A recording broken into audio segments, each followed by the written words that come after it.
Hello বন্ধুরা, আসসালামু আলাইকুম। Welcome to my channel Shiblu kitchen. আশা করি আপনারা সবাই ভালো আছেন। আলহামদুলিল্লাহ, আমিও ভালো আছি। যাই হোক, অনেক দিন দৌড়াদৌড়ির চাপে আসলে ভালো কোনো ভিডিও দিতে পারি না আপনাদের মাঝে। দুঃখিত, এটা আমার ব্যর্থতা। যাই হোক, আমি আজকে স্পেশাল একটা রেসিপি নিয়ে চলে আসছি, সেটা হলো দেশি কই মাছ। আসলে দেশি মাছটা এখন বর্তমান খুবই খুবই কম পাওয়া যায়। যাই হোক, আমি যে কোনোভাবে অনেক দিন পরে এবারকের বছরের ফার্স্ট দেশি কই মাছ নিয়ে আসছি। এগুলো কেটে ভেজে আজকে আমি একটা রান্নার রেসিপি তৈরি করব। আপনারা সবাই ধৈর্য সহকারে আমার ভিডিওতে দেখবেন বা লাইক কমেন্ট শেয়ার করবেন।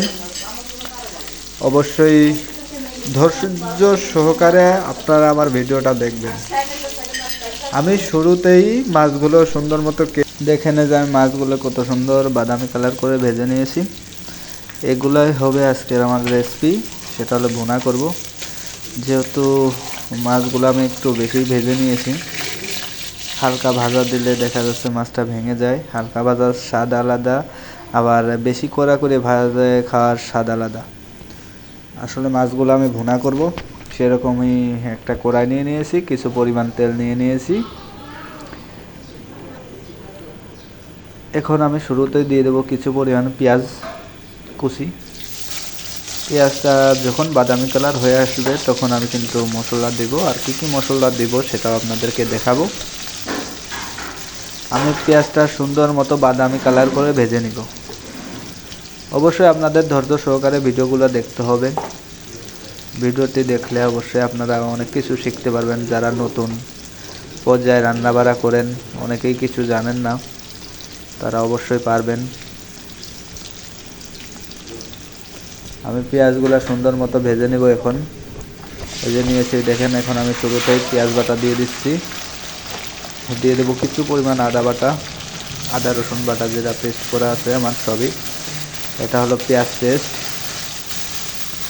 আমরা টেবিল চামচের 4 চামচ পেঁয়াজ পেস্ট দিয়ে দিয়েছি কিছু পরিমাণ হালকা চামচ আদা বাটা।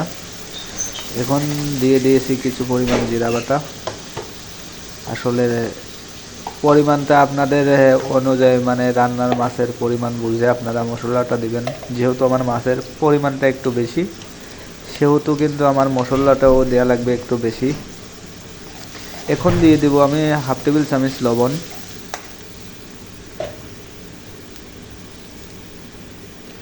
এখন দিয়ে দেব আমি হাফ টেবিল চামচ হলুদ গুঁড়া।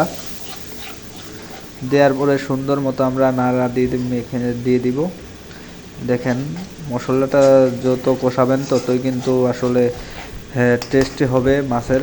আর মাছটা সুন্দর মতো কিন্তু আপনাদের কষাইতে হবে, যেহেতু আপনারা ভুনা করবেন, ভুনার যাবতীয় জিনিস। এখন দিয়ে দেবো আমি কিছু পরিমাণ টমেটো কুচি।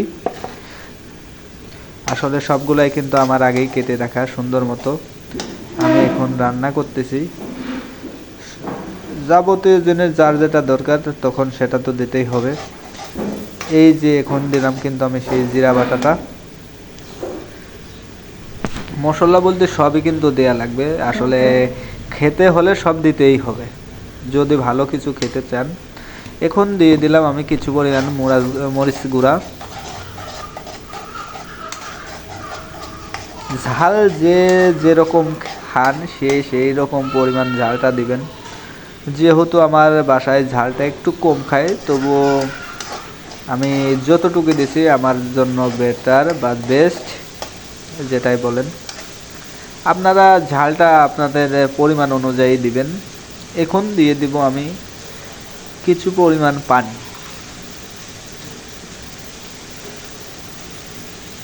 পানিটা দেওয়ার পরে সুন্দর মতো আপনারা মশলাটা কষিয়ে নেবেন।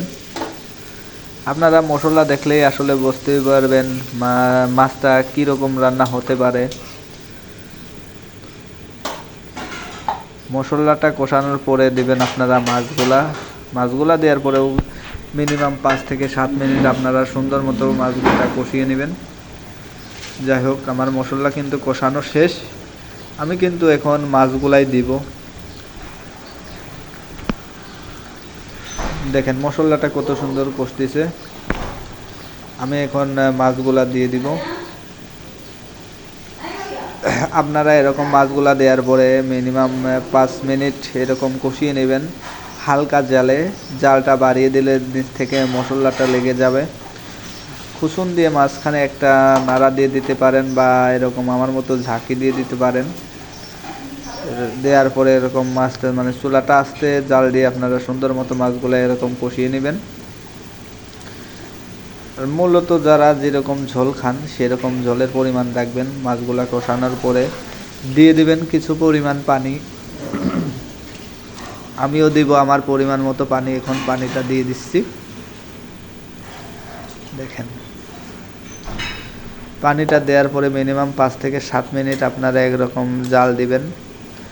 দেওয়ার পরে গুঁড়া মশলা যেটা আছে, যেটা হলো জিরার গুঁড়া, জিরার ফাঁকি বা গুঁড়া যেটাই বলেন দিবেন। ধনে পাতা দেওয়ার পরে দেখবেন মাছটা খাওয়ার উপযুক্ত হয়ে গেছে।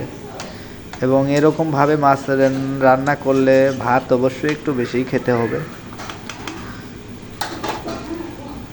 ভাতের পরিমাণটা বেশিই লাগবে যদি আপনারা রাত্রে খান।